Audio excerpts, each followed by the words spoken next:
my whole philosophy is based on a horse having a pathway when they get anxious. Okay? So it's almost like you, okay? If the apocalypse, we're talking about the apocalypse, right? The people who are prepared are I'm not saying that it'd be a doomsday prepper, but what I'm saying is those people are going to go into the apocalypse going, I'm prepared. So they've got their food, they've got everything, so they're not going to panic as much as someone who's not prepared for the apocalypse.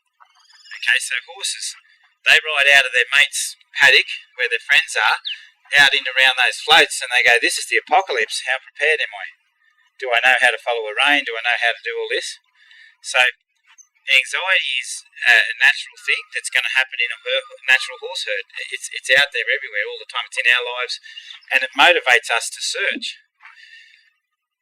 But horses, like the mice plague. Did you have the mice plague over your way?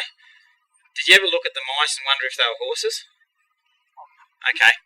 When I picked up some stuff that was laying on the ground one day, I picked it up and I'm like, wow, all the mice just run off in different directions. And I was thinking to myself, imagine if they were all little baby tiny horses, like little tiny horses that big.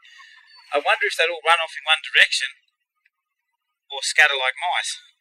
It got me thinking that if I picked up a coat and all the horses were underneath it and they took off, they'd probably all take off in one direction. And I thought, but mice don't. Mice just go every direction. So I was thinking about it and I was thinking, well, I reckon that horses, the flight response is a healthy response. Because there's only really one horse that makes the decision to go, I think we should go to safety, and all the others go, yep, I'll follow a feel. Okay? So really, when horses are under pressure, they follow a feel, don't they? In most cases. So our job is to teach them to follow a feel into a better feeling. Now, he mightn't like this to start with, but after a time, he's going to realise, see his mouth getting quieter? It's because he has a pathway to that pressure now, because he's starting, like you, confused. Well, I didn't know what you want. Well, of course he doesn't know what I want, but I'm going to hang in there a little bit until he tries. That's pushing down. When he pushes down, I say that's not available, because as he pushes down, he gets heavier in the front end, doesn't he? When he puts his head down. Boy.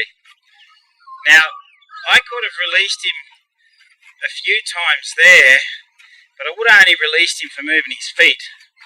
I wouldn't have released him for following a feel. So I waited, because the whole idea with following a feel is you've got to stay in there till the horse actually feels better about what you're asking it, not just does the task, yeah?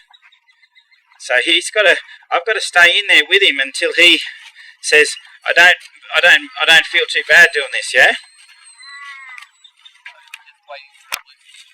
Yeah, just when he goes, I'm loose and I'm engaging with this. So I know, he's been around long enough and he's come here on a float and stuff like that I can hang in here and educate him. There, see that there? See how he's kind of doing it with a slightly softer eye and expression? He's still a bit timid looking. So I'm not looking for obedience, I'm looking for a horse feeling okay.